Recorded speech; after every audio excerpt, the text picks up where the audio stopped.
Assalamualaikum warahmatullahi wabarakatuh. Saya Jenta Albertin dari Fakultas Pidana Fakultas Hukum Universitas Tarumanagara. Di sini saya akan presentasikan tentang pelanggaran HAM berat dan juga sanksi pidana terhadap pelanggar UU ITE. Yang pertama saya akan membahas tentang pelanggaran HAM berat. Pelanggaran HAM itu sendiri artinya adalah mengacu pada hak-hak yang melekat pada setiap individu secara universal, tak terpisahkan dan tak dapat dikurangi yang diberikan oleh alam dan diakui dalam hukum dan kebijakan nasional dan internasional. HAM merupakan prinsip dasar yang menjamin martabat, kebebasan, kesetaraan, dan perlindungan terhadap penindasan dan penyalahgunaan bagi setiap individu tanpa diskriminasi. HAM meliputi hak-hak dasar yang mencakup hak-hak sipil dan politik, hak ekonomi, sosial, dan budaya, hak-hak kolektif. Pengertian HAM meliputi hak-hak yang dasar mencakup. Hak-hak sipil dan politik itu artinya meliputi hak atas kehidupan, kebebasan pribadi, kebebasan beragama, kebebasan berpendapat dan menyampaikan pendapat, hak untuk bersatu dan berkumpul, hak untuk mendapatkan perlindungan hukum, dan hak-hak politik seperti hak memilih dan dipilih. Kedua, ada hak-hak ekonomi, sosial, dan budaya, meliputi hak atas pekerjaan dan upah yang layak, hak atas standar hidup yang memadai, hak atas pendidikan, hak atas perumahan yang layak, hak atas kesehatan dan akses layanan kesehatan, serta hak atas partisipasi dalam kehidupan budaya dan ilmiah. Ketiga, ada hak kolektif, meliputi hak-hak kelompok atau komunitas, termasuk hak-hak kelompok etnis, agama, atau suku bangsa untuk mempertahankan identitas budaya dan agama mereka, serta hak masyarakat adat. Pelanggaran HAM itu contohnya ada pembunuhan dan eksekusi tanpa proses hukum yang adil, penyiksaan dan perlakuan kejam, tidak manusiawi atau merendahkan martabat, penahanan sewenang-wenang atau penahanan tanpa proses hukum yang adil, penghilangan paksa atau penangkapan sewenang-wenang, diskriminasi rasial, etnis, agama, jenis kelamin, orientasi seksual, atau kelompok sosial lainnya. Kekerasan gender termasuk kekerasan terhadap perempuan dan anak perempuan seperti pemerkosaan, kekerasan dalam rumah tangga, dan mutilasi genital perempuan. Ketujuh, ada pemaksaan kerja paksa, perbudakan atau perdagangan Indonesia, penganiayaan terhadap kelompok minoritas termasuk pembersihan etnis atau kekerasan komunal. 9, ada pembatasan kebebasan berpendapat, beragama, berserikat atau mengemukakan tuntutan politik. Ke-10, ada pelanggaran hak-hak asasi manusia dalam konteks konflik bersenjata termasuk kejahatan perang dan kejahatan terhadap kemanusiaan. Pelanggaran HAM berat itu artinya merujuk pada serangkaian tindakan atau kejadian yang melanggar hak asasi manusia dasar cara serius dan ekstrim. Ini termasuk tindakan yang melanggar prinsip-prinsip hak asasi manusia yang mendasar seperti martabat, kebebasan, kesetaraan, dan kehidupan manusia. Pelanggaran HAM berat seringkali melibatkan tindakan yang menyebabkan penderitaan serius, kehilangan nyawa, penghancuran fisik atau mental, serta penindasan sistematis terhadap individu atau kelompok tertentu. Pelanggaran HAM berat terdapat meliputi genosida, kejahatan terhadap kemanusiaan, kejahatan perang, penyiksaan, perbudakan, pembersihan etnis. Definisi pelanggaran HAM berat juga sering didasarkan pada perjanjian atau instrumen hukum internasional seperti Konvensi Genosida, Konvensi Anti Penyiksaan, dan Statuta Mahkamah Pidana Internasional. Di tingkat nasional, definisi dan kinerja pelanggaran HAM berat dapat ditetapkan dalam undang-undang nasional. Pelanggaran HAM berat meliputi genosida. Yang pertama, tindakan yang bertujuan untuk menghancurkan secara keseluruhan atau sebagian kelompok etnis, agama, ras, atau nasional tertentu. Kedua, ada kejahatan terhadap kemanusiaan, tindakan yang dilakukan sebagai bagian dari serangan sistematis atau meluas terhadap penduduk sipil, termasuk pembunuhan massal, pemusnahan, perbudakan, pemerkosaan, dan pengusiran paksa. Ketiga, kejahatan perang, tindakan melanggar hukum internasional yang terjadi selama konflik bersenjata, termasuk serangan terhadap populasi sipil, penggunaan senjata terlarang, penyiksaan atau perlakuan tidak manusiawi terhadap tahanan perang. 4, penyiksaan, tindakan yang sengaja dilakukan menyebabkan penderitaan fisik atau mental yang parah atau penghinaan yang disengaja oleh petugas pemerintah atau aktor non-negara lainnya. 5, perbudakan, memiliki, membeli, menjual, atau memperdagangkan individu dengan maksud untuk memperoleh eksploitasi ekonomi atau pekerjaan paksa. Ke-6, ada pembersihan etnis. Tindakan yang ditujukan untuk mengusir, membunuh, atau secara paksa mengubah komposisi etnis atau agama suatu wilayah. Pertama di sini ada genosida. Genosida itu kan seperti yang tadi saya jelaskan, pada tindakan yang dilakukan dengan niat untuk menghancurkan secara keseluruhan atau sebagian kelompok etnis, agama, ras, dan nasional tertentu. Istilah genosida ini pertama kali diperkenalkan dalam Konvensi Genosida tahun 1948 yang mendefinisikan genosida sebagai perbuatan-perbuatan yang dilakukan dengan maksud untuk menghancurkan secara keseluruhan atau sebagian suatu kelompok nasional, etnis, ras, atau agama sebagai berikut.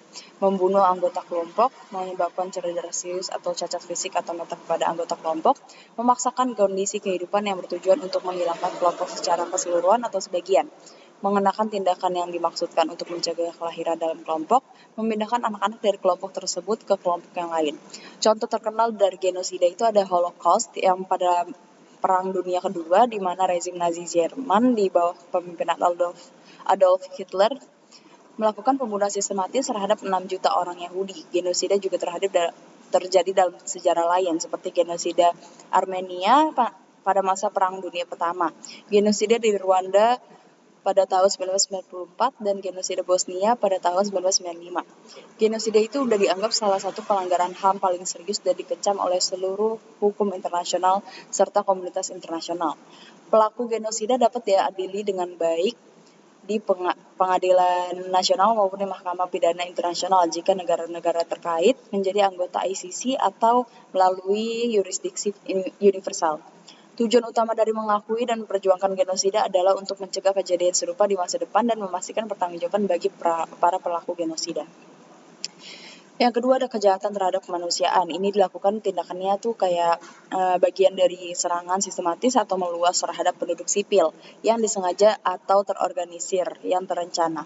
Kejahatan tersebut tuh dalam konteks konflik bersenjata atau dalam situasi yang tidak terkait dengan konflik bersenjata. Tindakan ini melanggar hukum internasional dan dianggap sebagai pelanggaran serius terhadap hak asasi manusia. Berikut contoh-contohnya. Yang pertama ada pembunuhan massal. Pembunuhan dilakukan dengan niat membunuh secara besar-besaran terhadap kelompok tertentu. Kedua, pemusnahan, tindakan merusak secara sistematis atau meluas terhadap properti publik atau pribadi, termasuk pembakaran, penghancuran, atau penjarahan. Ketiga, pemerkosaan dan kekerasan seksual. Penggunaan perkosaan massal atau kekerasan seksual lainnya sebagai senjata untuk menakut-nakuti, menghancurkan, atau menghina populasi sipil. Keempat, ada pengusiran paksa, pemaksaan kelompok penduduk atau meninggalkan tempat tinggal mereka dengan ancaman atau penggunaan kekerasan. Yang selanjutnya ada kejahatan perang. Kejahatan perang ini merujuk pada pelanggaran hukum internasional yang dilakukan selama konflik bersenjata oleh pihak terlibat dalam konflik tersebut. Kejahatan perang itu melanggar hukum perang internasional yang juga dikenal sebagai hukum humaniter internasional yang mengatur perilaku pihak yang terlibat dalam konflik bersenjata untuk melindungi kehidupan manusia dan mencegah penderitaan yang tidak perlu. Berikut contoh-contohnya. Yang pertama, pembunuhan tidak sah. Pembunuhan yang dilakukan dengan sengaja terhadap orang sipil, tawanan perang, atau personel medis yang tidak terlindungi. Kedua, pemerkosaan dan kekerasan seksual. Penggunaan perkosaan massal dan kekerasan seksual lainnya sebagai senjata untuk menghina, menghukum, dan mengendalikan populasi sipil. Selanjutnya ada penyiksaan. Penyiksaan ini perlakuan yang disengaja dan sistematis yang menyebabkan penderitaan fisik, mental, atau emosional yang parah terhadap seseorang. Tindakan penyiksaan bertujuan untuk menghukum, mendapatkan pengakuan, memaksa ketaatan, mengintimidasi, atau menyebabkan penderitaan kesengsaraan yang tidak manusiawi. Berikut contoh-contoh bentuk penyiksaan yang umum: pemukulan, penganiayaan fisik, penyiksaan psikologis, elektroshock, penrendaman dalam air, penggantungan, perkosaan, atau pelecehan seksual. Selanjutnya juga ada perbudakan, di mana seseorang diperlakukan seperti properti atau barang milik orang lain. Dalam perbudakan, seseorang kehilangan kebebasan pribadinya dan dianggap sebagai milik pemiliknya.